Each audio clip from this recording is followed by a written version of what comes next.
The Silk Road is a marvelous historical trade route, connecting the East with the West, and is a tourist route that attracts numerous tourists. During the route's prosperous period, brave trade caravans started from Chang'an, a capital of ancient China, passed through the He corridor, crossed over the Pamirs, and eventually reached Europe. The Silk Road in Gansu province is over 1,600 kilometers long and accounts for 1/4 of the entire Silk Road in length. Also, there are numerous historical relics and varied landforms here.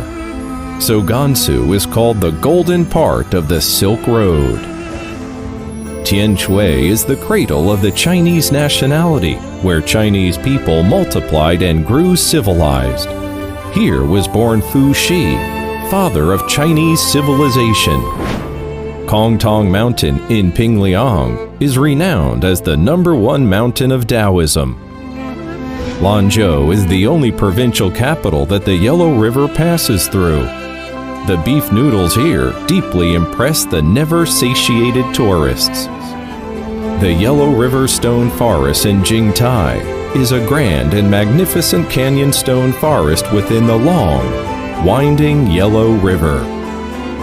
In northern China, there are 3 gorges of the Yellow River, whereas in southern China, there are 3 gorges of the Changjiang River. Here you can see the well-known Bingling Grottos. Gan'an, a land of snow and Buddhism closest to China's hinterland. If one could say that life is a predestined yet unexpected meeting, let's come here to feel the power of faith. Heading westward from Lanzhou, we enter the well-known He corridor. Luwei is an ancient city with a history of over 2,000 years. The well-known galloping horse treading on a flying swallow, unearthed here, has become the tourism sign of the country. It is the legendary flying horse. The sea of fragrant lavender make Jinshan China's nickel capital, the most romantic tourist destination along the He corridor. Without a look at the snow on top of Qinlian Mountain, you may mistake Ganzhou for a place in the south of the Yangtze River. These 2 poetic lines talk about Zhangye, an oasis in the Gobi Desert, which is well known for its colorful rock mountains in the Zhangye Danxia Landform Geological Park, one of the world's top 10 geographic wonders.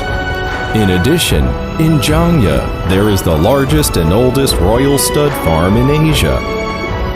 In ancient times, there were flying apsaras, and in modern times, there is the aerospace industry. This makes a vivid description of Jiuqian. Jiuqian, a city closely related to alcohol. Guo Qubing, a senior general during the Han Dynasty, poured the liquor granted by the emperor into a spring and drank it with his warriors. Since then, the city has been called Jiuqian. If one heads westward along the He corridor, one can see the ancient Silk Road and the Great Wall, which meet at the foot of a snow-capped mountain in Jiayuguan. If Dunhuang can be called the crossroad where the world's 4 major cultures meet, the Mogao Grotto should be called a sacred cultural temple of humanity. The Mogao Grottos consist of over 700 caves, over 2,400 sculptures, 4,500 square meters of wall paintings, and over 50,000 Dunhuang documents, constituting a Buddhist paradise in the oasis of the Gobi Desert. Here we have a travel back to 2,000 years ago. The wonderful architecture and decorations, together with the beacon towers along the pass, encourage one to strike up a vivid dialogue with history. Harmonized Silk Road, beautiful Gansu.